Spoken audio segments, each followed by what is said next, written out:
কইছি যে তুমি এখন তার নানিকে সারা বেরোবে না রাস্তায় কেন?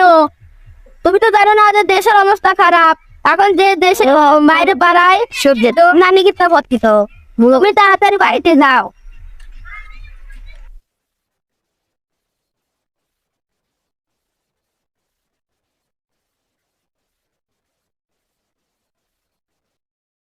খা খা খা আমায় চুষে চুষে খা, আমায় গিলে গিলে খা।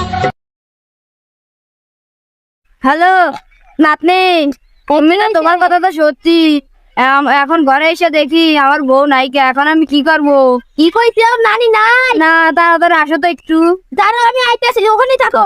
নিউজ এখন সবার নানিকে কিডন্যাপ করা হচ্ছে, কে করছে এবং কেন করছে এটা বিশ্লেষণ জানার জন্য এখন আমরা কি করব? আমি তো আমার নানিকে হেফাজতে রাখছি, আপনারা আপনার নানিকে হেফাজতে রাখুন।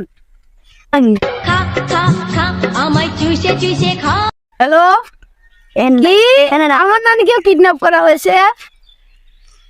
বট গাছে থাকে ভূত, আমাদের নানিকে কিডন্যাপ করছে কোন শালার ভূত? কি চলতেছে এই শহরে? আগে তো এরকম হয় নাই। আচ্ছা যুবকী কিডন্যাপ হতো, যুবকের নারী কিডন্যাপ হতো, এখন আমার নানাও কিডন্যাপ হয়ে যেতেছে। এই নানাকে নানি স্যার, নানি কিডন্যাপ হবে না কেন? পরিবারের মেন সদস্যই তো নানি। স্কুলে যখন আমাদের প্রত্যেক সপ্তাহে ছুটি লাগতো তখন আমি তো প্রত্যেক সপ্তাহে নারীকে হারিয়ে ফেলতাম। যখন স্যার আমার কথা বিশ্বাস করতো না তখন আমি ওর নারীকে মেরে ফেলতাম, আর আমি তোমার না তাই সেটার জন্য নারীকে প্রয়োজন। যখন ও বলতো যে তোর নারী খালি কর, তখন আমি বলতাম তোর নারী খালি কর। আমার নারীকে তো আমি তো হেফাজতে রাখছি, আমার নারীকে কিডন্যাপ করা তো ধরে কথা, অপহরণ করা ওসব।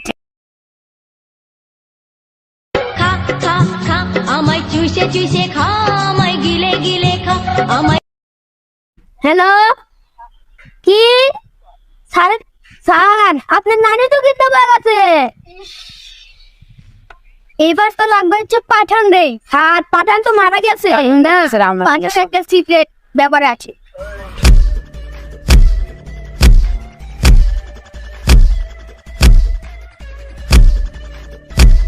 ও কি স্বীকার করছে যে ক্যামেরা ফিরতে বলে আমার ঘর ঢুকছে?